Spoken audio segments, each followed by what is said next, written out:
In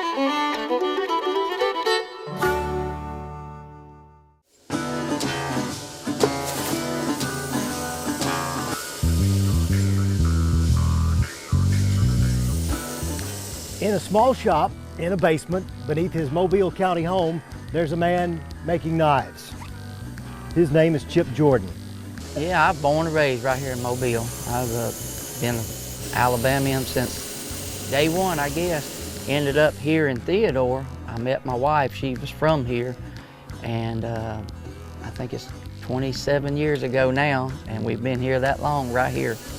And right here in this basement, just a few miles from the Mobile shipyards where he works during the day, you'll find Chip most evenings, patiently, slowly shaping blades to fit his own vision of what a knife should be. I had made 15 knives. This is just not knowing what I'm doing. And I ended up at the fairgrounds. And I had several knives out on the table. Boy, I thought I was top dog in there with these knives, you know. And this gentleman come up to my table.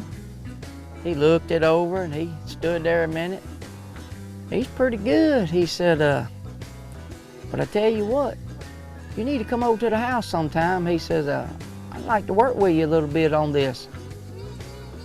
I looked at him, my first thought was, who are you?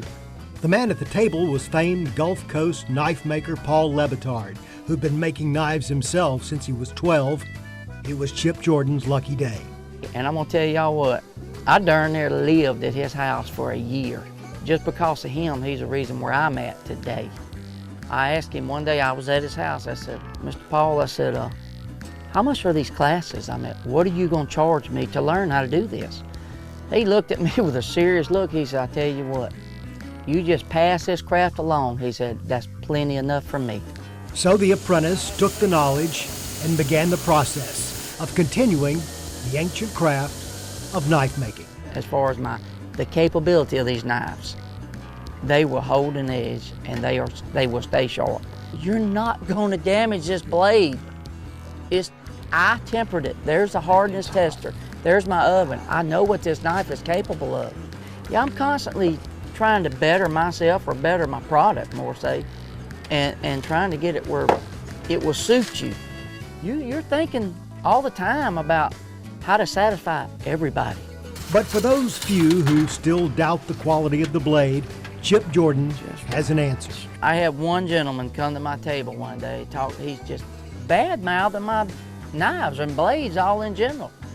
I mean, he's just like, it's just too much for these old things. And I said, well, let me ask you a question, sir. I said, do you have a knife? He said, yeah, I got my knife. He said, I do everything. Well, I said, can you get your hands on it? He said, sure I can. I said, can you bring it to me tomorrow? He stopped then. He's like, what? I said, well, I'm gonna show you something. I just reached over and grabbed the knife. I said, I'll take this one right here. I'll cut the edge off your knife. He didn't say a word, turned around and left. I feel though what makes this the perfect knife or the best knife is what I put in it.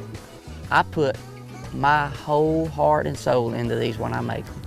We've done a few stories with a few knife makers over the years, all excellent craftsmen, but I've never met a blade man who was as enthusiastic about what he does as Chip Jordan.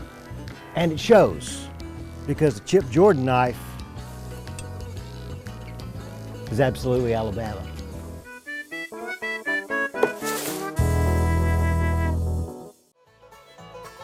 So where y'all headed to now, Fred? We're headed over to Alligator Alley, Chip. My goodness, well, Fred, I think you're gonna need this over there. Well, that's a knife. But we'll be right back.